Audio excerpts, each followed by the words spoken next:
अस्सलाम वालेकुम students, welcome to my channel. कैसे हैं आप सब? आई होप आप सब लोग खैर खैरियत से होंगे और इन वेकेशंस को भरपूर तरीके से एंजॉय कर रहे होंगे। तो स्टूडेंट्स, आज जो मैं पढ़ाने जा रही हूँ वो है क्लास 4 की साइंस की बुक, और इसका हम पढ़ने जा रहे हैं चैप्टर नंबर 4 का पेज नंबर 37, और आज पढ़ेंगे 37 एंड 38। तो चलिए अब शुरू करते हैं पेज नंबर 37 से। Plant and animals inherited characteristics from their parent, but characteristics can also be affected by their environment। यानी कि प्लांट्स और एनिमल्स की जितनी भी कैरेक्टरिस्टिक होती हैं वो इनहेरिटेड जो होती हैं उनके पेरेंट्स से, लेकिन साथ ही साथ जो उनकी कैरेक्टरिस्टिक होती हैं वो उनके एनवायरनमेंट का भी उनके ऊपर इफेक्ट होता है। ठीक है, तो जी ये देखिए, ये बस लाइन थी, उसके नीचे था डिस्कस दैट आंसर।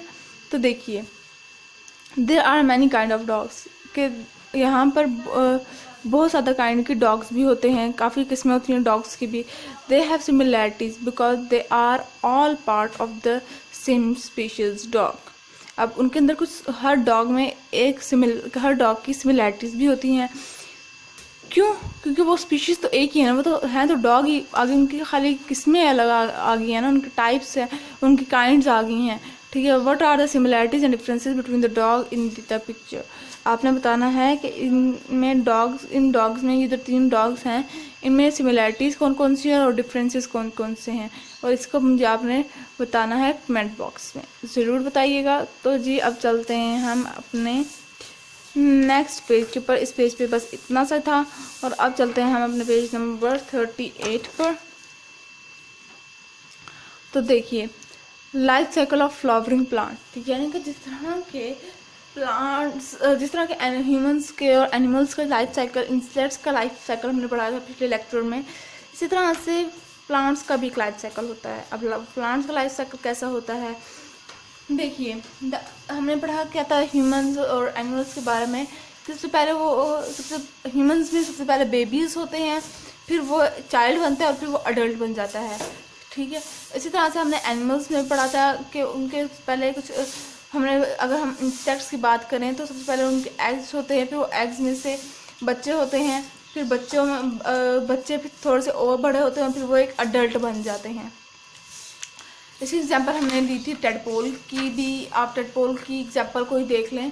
ठीक है, तो टेडपोल सबसे पहले एग्स होते हैं, फिर टेडपोल होते हैं, फिर फ्रॉगलेट होते हैं, फिर एडल्ट फ्रॉग हो जाता है। तो इसी तरह से जब हम life cycle of flowering plants के बारे में पढ़ें तो देखिए, the adult plant has root, stem, leave and seed. अब अगर हम अडल्ट प्लांट की बात करें तो अडल्ट प्लांट के रूट्स होते हैं, स्टेम्स होती हैं, लीव्स होते हैं और सीड होते हैं। But it also bears flower, लेकिन उसके फ्लावर्स भी होते हैं। In some plant the flower develop into fruit which contain the seed. अब कुछ प्लांट्स होते हैं जो फ्लावर्स को फ्रूट्स में कन्वर्ट कर देते हैं और फिर वो उनके अंदर से सीड्स भी आ जाते हैं। ठीक है, लेकिन ये देखिए, ये आपको लाइफ साइकिल दिखाया गया है इनका। ठीक है, देखिए, सबसे पहले सीड, जब हमने सीड को ज़मीन में डाला तो कुछ अरसे बाद वो जर्मिनेशन ऑफ सीड, यानी कि सीड फूटना शुरू हो गया, बनना शुरू, आगे प्लांट्स में तब्दील होना शुरू हो गया। फिर वो सीडलिंग आ गई, यानी कि उसमें से कुछ पत्ते आ गए, कुछ थोड़ा सा बड़ा हो गया, रूट्स आ गए। ठीक है, फिर अडल्ट प्लांट, यानी कि उसकी स्टेम अच्छी खासी आ गई। ठीक है, और साथ उसके ऊपर वो लीव्स भी आ गए। फिर एट द एंड जब वो फुल अडल्ट पे आ गया तो फ्रूट विद सीड, ये देखिए ये फ्रूट और फिर ये सीड, उसके अंदर सीड्स। ठीक हो गया, लेकिन जैसा मैंने कहा कि कुछ प्लांट्स होते हैं जिनके फ्लावर्स फ्रूट्स में कन्वर्ट हो जाते हैं, कुछ प्लांट्स होते हैं जिनके फ्लावर्स फ्रूट्स में नहीं होते। ठीक है, non flowering plants grow through similar stages. अब जो नॉन फ्लावरिंग जो प्लांट्स होते हैं वो ग्रो तो करते हैं, सिमिलर इसी स्टेज से गुजरते हैं, but their seeds are not converted like those of non flowering plants. लेकिन उनके सीड उस तरह से कन्वर्ट नहीं होते जिस तरह के फ्लावरिंग प्लांट्स के होते हैं। Some plants complete their life cycle in a few week and other take many years. यानी कि कुछ प्लांट्स होते हैं वो अपना लाइफ साइकिल कुछ ही वीक्स में, कुछ ही हफ्तों में कंप्लीट कर लेते हैं, लेकिन बाकी जितने भी प्लांट्स हैं वो कुछ साल लगाते हैं, काफ़ी अर्सा लगाते हैं अपना वो लाइफ साइकिल कंप्लीट करने में। फिर ये देखिए साइड पे है हमारे पास, did you know some seed can last a long time before their germination, यानी कि कुछ सीड बनने, प्लांट बनने पर किससे पहले काफ़ी अर्सा लगाते हैं कि वो जर्मिनेट को फूट सका सीड, ठीक है।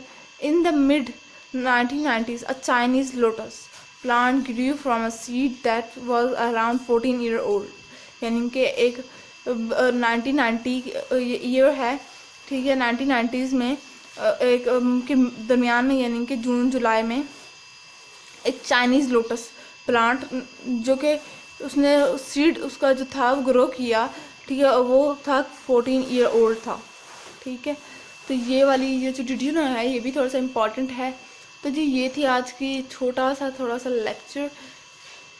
उम्मीद करती हूँ आपको ये वाला समझ आ गया होगा, बहुत अच्छे से समझ आया है। तो मेरे चैनल को सब्सक्राइब कर दीजिए, मेरी वीडियोस को लाइक कर दीजिएगा और साथ ही साथ बेल आइकन को भी प्रेस कर दीजिएगा ताकि मेरी फ्यूचर में हर लेटेस्ट अपडेट आप तक बआसानी पहुँच सके। तो जी दीजिए इजाज़त, अपनी दुआ में याद रखिएगा। अल्लाह हाफ़िज़।